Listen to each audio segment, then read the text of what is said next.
Hello বন্ধুরা, তোমরা তো জানোই মায়ের রান্না অমৃত।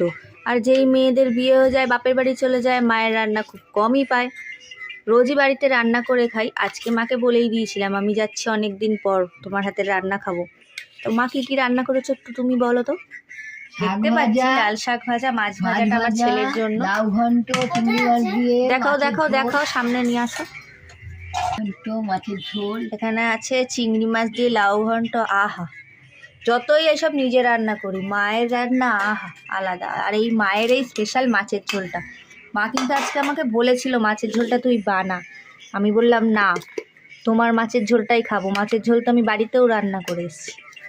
তো চলো আমরা খেয়ে নিই এখন, পরে তোমাদের সাথে আবার কথা হবে। টাটা। লাল শাক দিয়ে ভাত খেলে ভাতটা এরকম কি সুন্দর লাল হয়ে যায় না? কিন্তু বিট আমার ভাল লাগে না, লাল শাকই ভালো লাগে। এখন তো সব রং করে। হ্যাঁ তো আমার শাক দিয়ে আর লাউ ঘন্ট দিয়ে মাছের ঝোল মানে খাওয়া হয়ে গেছে ভাত। আর এই যে মাছ নিয়ে নিয়েছি, ধনে পাতা দিয়ে পাতলা একটা মাছের ঝোল। ছোটোর থেকেই আমার এটা খুব প্রিয়।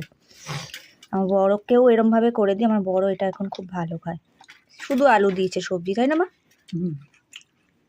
আমি এটা দিয়ে ভাত খাবো, এটাই লাস্ট আমার। আর এখনকার নতুন আলু হেভি লাগে খেতে, শুধুই ভালো লাগে আমার খেতে আলুটা। তোমরা কে কে নতুন আলু খেতে ভালোবাসো বলবে তো। দারুণ হয়েছে খেতে।